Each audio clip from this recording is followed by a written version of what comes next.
Salam everyone. In the last episode, we explored correlation and its relationship with covariance. Today, we will dive into two more key statistical measures, autocorrelation function and partial autocorrelation function. Let us start by exploring autocorrelation. Consider a weakly stationary time series R. If we are interested in examining the linear dependence between RT and its past values RT minus I, then the concept of correlation is generalized to autocorrelation. The correlation coefficient between RT and RT minus L is called the lag L autocorrelation of RT and commonly denoted by PL, which under the weak stationarity assumption is a function of L only. Based on the definition above, we could say that a weakly stationary time series is not serially correlated if and only if PL equals 0 for any lag.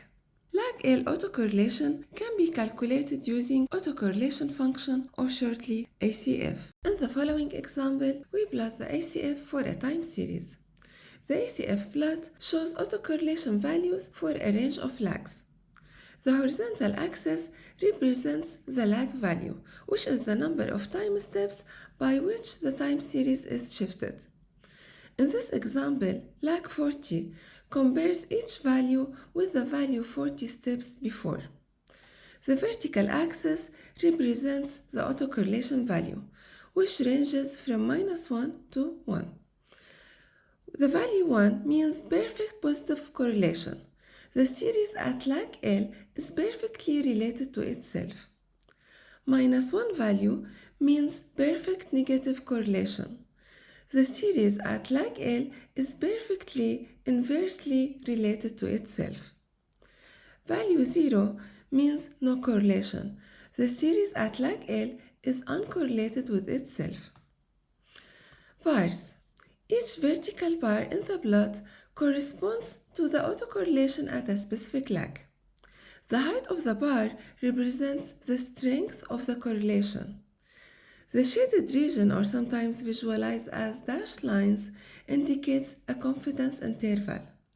So, if the bar falls outside this interval, it suggests that the autocorrelation is statistically significant, meaning that the correlation at that lag is unlikely to have happened by chance. To fully understand ACF, let us take a closer look at this plot.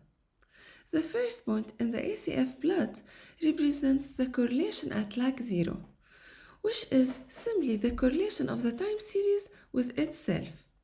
It reflects a perfect correlation, as you are comparing the time series with its own values. The second point represents or corresponds to lag 1, which represents the correlation between the time series values at time t and time t plus 1. Essentially, this is the correlation between the original time series and a shifted version of it by one time step, and so on. In general, for any lag L, the ACF measures the correlation between the time series from time 1 to n minus L and the shifted time series between L plus 1 to n.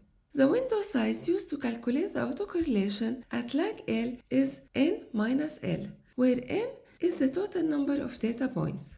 Thus, each point in the ACF plot represents the correlation between the original time series and a shifted version of it. The autocorrelation function is indeed valuable in time series analysis, as it provides important insights into the relationship and patterns within the data. Let us look into the decay patterns in an ACF plot. In many time series, especially stationary ones, the autocorrelation will gradually decay as the lag increases. A slow decay suggests long-range dependence, while a rapid decay suggests that the series is more random with no significant correlation over long periods. In finance, a daily return of a stock without significant long-term trend leads to a rapid decay in autocorrelation after a short lag. If the autocorrelation function plot shows periodic peaks, like spikes at specific lags, it might indicate a seasonal pattern. For example, A bike at lag 12 might suggest yearly seasonality in monthly data that can be observed in marketing data. A slowly decaying ACF could indicate a trend in the data, where the autocorrelation at higher lags remains relatively high. Good example about that are stock prices that can exhibit long-term trends. If the ACF plot shows no significant autocorrelation, for example where all the bars are within the confidence interval, then the time series is likely to be a white noise, meaning there are no dependence between past and future values, so it's kind of like pure randomness. Now let us compare between autocorrelation function and partial autocorrelation function. Autocorrelation function measures the total correlation between the time series and its lagged values without removing the influence of other lags in between. So the autocorrelation function can show the direct and indirect correlation. Partial autocorrelation function measures the direct correlation between the time series and its lagged values while removing the influence of intermediate lags. So essentially, it isolates the direct relation at lag L without the effect of other lags. Partial autocorrelation function is useful for identifying the appropriate lag order in autoregressive model, as we will explore in the next episode. That's it for today. In the next episode, we'll explore the autoregressive methods in time series forecasting. Stay tuned and I'll see you on the next episode.